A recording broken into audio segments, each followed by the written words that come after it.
এই বানপানীৰ সুবিধা লৈ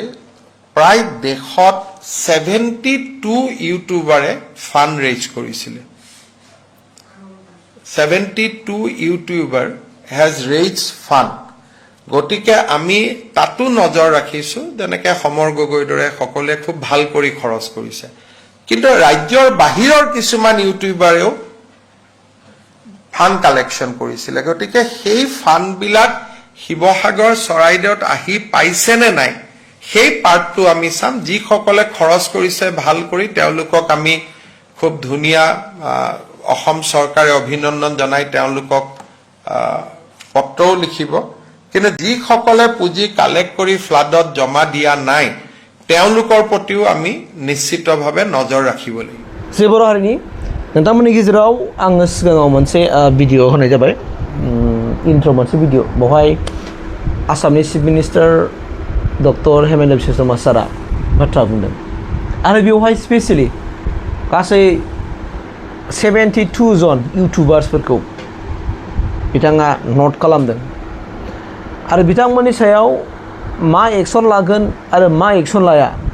बे बाथ्राखौ बिथाङा दिनै मिडियानि जुरै फोरमायनानै होदों आरोखि खारन बिथाङा माने मोनथिनो मोननाय बायदिब्ला गोबां माखासे इउटुबारफोर दं बेखौ फोरमायदों 72 जन इउटुबारफ्रा दाखालि जे आसामनि गोजौ आसामाव जायखौ जों आफार आसाम होननानै बुङो शिवसागर चराइदेउ बे ओनसोलावहाय गोबां बानपानी दैबानाजों खहा जानाय बै जायगायाव थांनानै गोबां इउटुबारफ्रा सहाय हैदों दा बे सहाय हैनायनि बेलायावहाय बिथांमोननि इनकामा बेसेबां फैयो इउटुबनिफ्राय निश्चय बेखौ बिथांमोनाबो नायगोन नायबिजिरगोन आरो खायसे इउटुबारफ्रा माने बानपानी सहायनि थाखाय रां खांदों बे खोथाखौ बुंदों आरो गोबां माखासे जाय इउटुबारफोरनि बेंक एकाउन्ट बेखौ बिथांमोना मोनबाय कालेक्ट खालामबाय आरो बिनि सायाव नायबिजिरगोन जे बै खांनाय गासैबो रांफोरखौ बिथांमोनहा इनभेस्टमेन्ट खालामगोन ना खालामाखै आरो जाय रां खांनायखौ एबा बै रांखौ बिथांमोना जे जायगायावहाय इनभेस्ट खालामबाय एबा बाहायबाय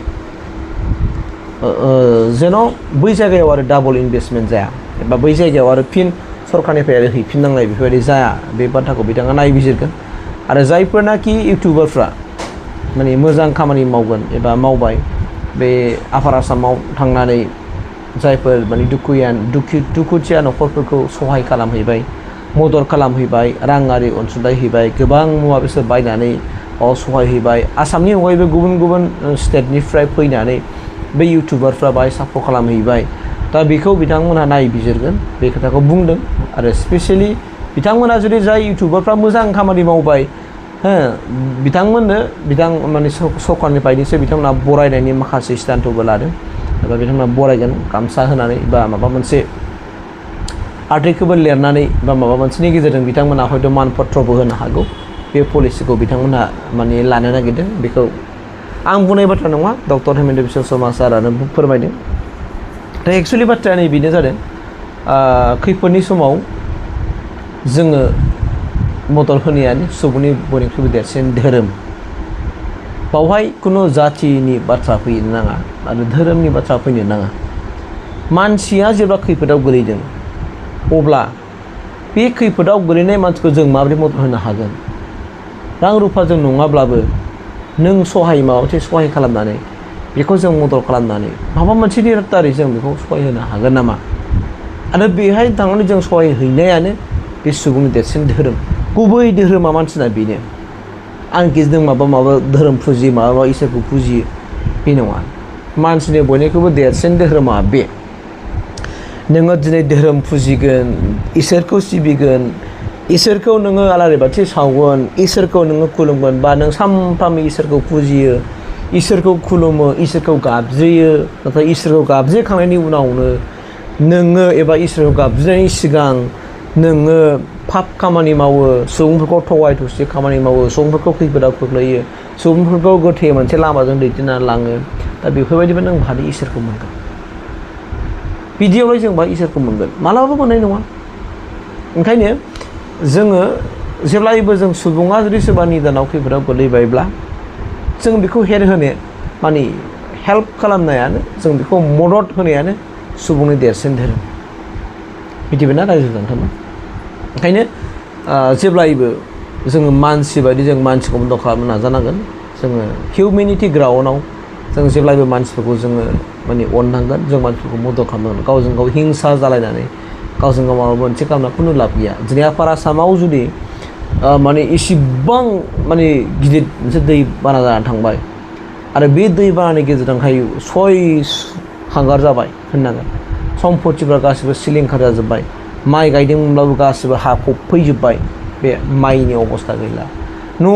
सिङाव गासिबो नोङो जेनेबा दैबाना साग्लोबफैजोब्बाय दा बैफोरनि काहानि जायफोर न'खरा जादों बिसोर बिथांमोनहा दिनै बिखा बिख्लो बिथांमोननि गोरबोआसो दिनै मिथिसिगौ जे बिसोर बोरै थावरिगोन बोरै थावरिनो हागोन बिथांमोननि मेलेमावसो दिनै मिथिसिगोन बिसोरनि खर'आ दिनै गुदुं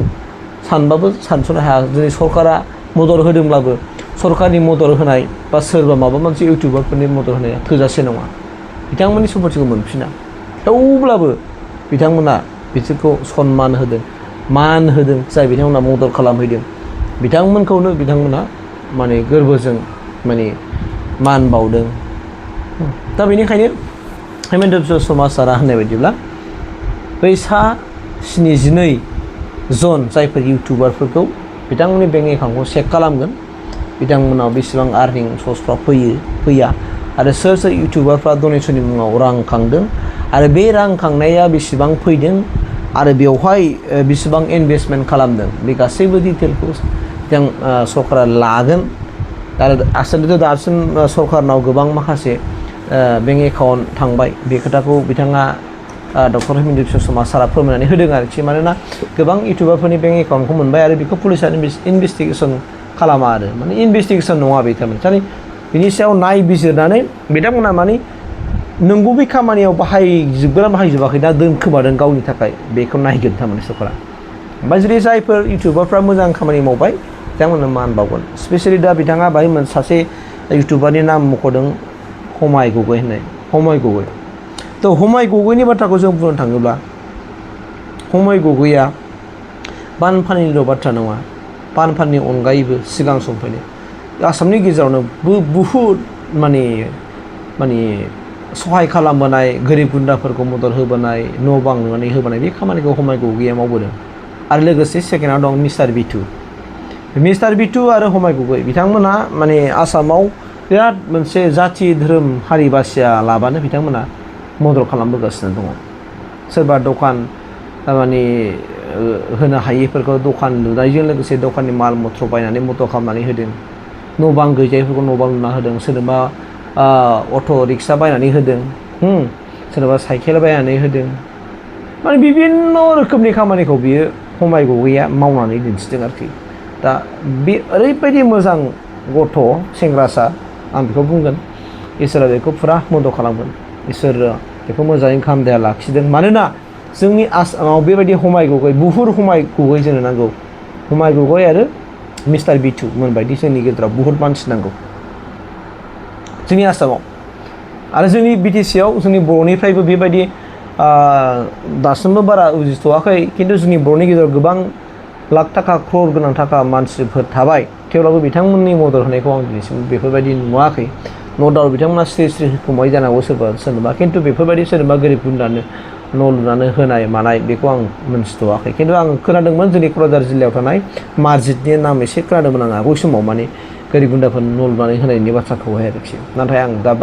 रावनिबो बाथ्रा खोनाफिनथ'वाखिसै दासिमाव आरो दा जेखि जाया मानो आं खावलायगोन मानसिखौ खैफोदाव मदद होनायानो सुबुंनि देरसिन धोरोमा बिसो नों मानसिखौ नों मानसि बायदि साननो रोङाब्ला नोङो जुदि मानसिखौनो नों भेलुखौनो होनो रोङाबा नों हाजार इसोर खुलुमबालाय बहा इसोरखौ मोननांगौ जाखो धोरोमा बे नङाना धोरोमा आसल धोरोमा बिसो बेखौ जों सोलोंनांगौ आरोखि गोजोन्थों